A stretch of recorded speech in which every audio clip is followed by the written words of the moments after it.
Hi, this is Bharat Sundaresan, cricket writer and author of the Dhoni Touch. Today is, of course, MS Dhoni's 39th birthday, so I'll start off by wishing him a very happy birthday. It also marks 2 years since the launch of my book, which, thanks to you guys and your support and your love, has done really well in that time. But I thought this is a good opportunity to remind you guys or just regale you guys with a few aspects of MS Dhoni, the man and the cricketer, that is generally not known to the public, unless, of course, you've read my book.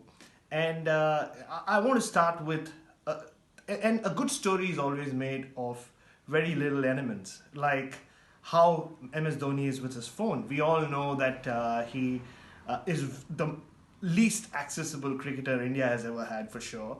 But also the fact that whenever he visits someone's house, a friend's house for a meal, he never carries his phone because his theory is that there is nothing that can be that important that he can't get to half an hour later. Similarly, the way he is about time. So when MS Dhoni goes to a shoot, whether it's a photo shoot or a video shoot, often he's known to just set the stopwatch on his phone or on his watch. Basically, if he tells you he's going to give you half an hour is all you have, but for those 30 minutes, he's all yours. His attention is nowhere else. Or it is his seriousness when it comes to sport. He might look like the coolest man on the field, and of course, he's got monikers like Captain Cool and so many others over the last few years. But his childhood friend Chittu by Seemant Lohani had told me when they would play badminton together, he would often be doubles partners with MS, and MS within the first few minutes would realize that if Seemant's head wasn't in it, if he wasn't serious, he would just ask him to leave, because once you were in the court playing with him, you had to be serious.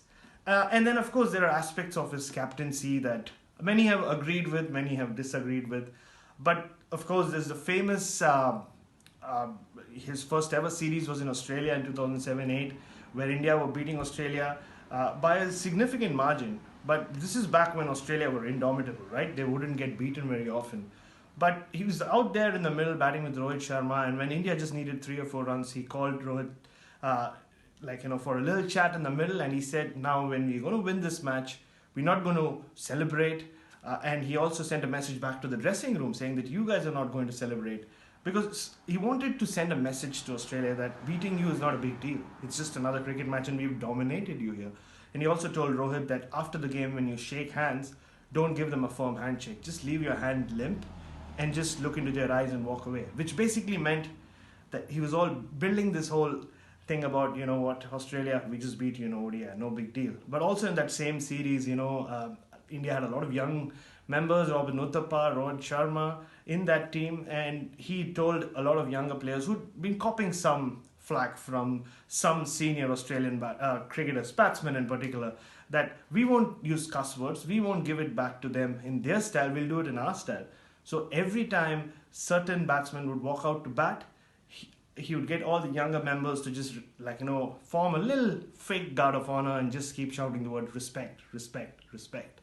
And of course, I could sit here and talk about MS Dhoni for a long time, but I'll keep it short. And just one more incident or anecdote that always has stood out about MS Dhoni for me has been his love for the army.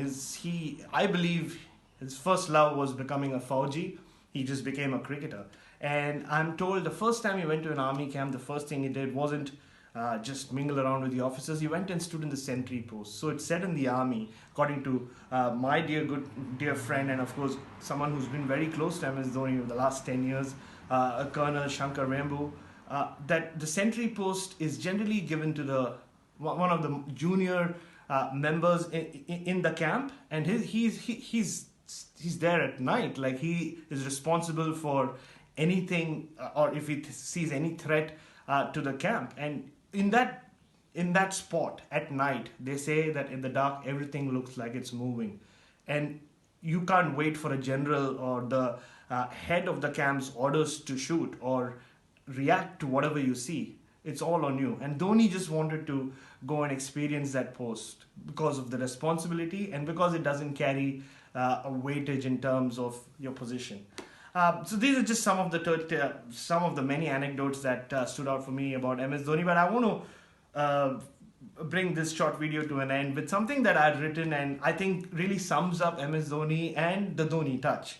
Uh, Basically, the idea of the book was about unraveling his enigma, and I write, Dhoni was a man who was not born to be a cricketer but became one. A man who was not born to be a captain but became one. A man who was not born to be a legend but became one. But he was a man who was born to be an enigma and will always remain one. Thank you so much. Go get yourself a copy of the Dhoni Touch. It's still out there on Amazon and I'm sure in many bookstores around you. And thank you again for all the support and the love. And of course, happy birthday, MS Dhoni.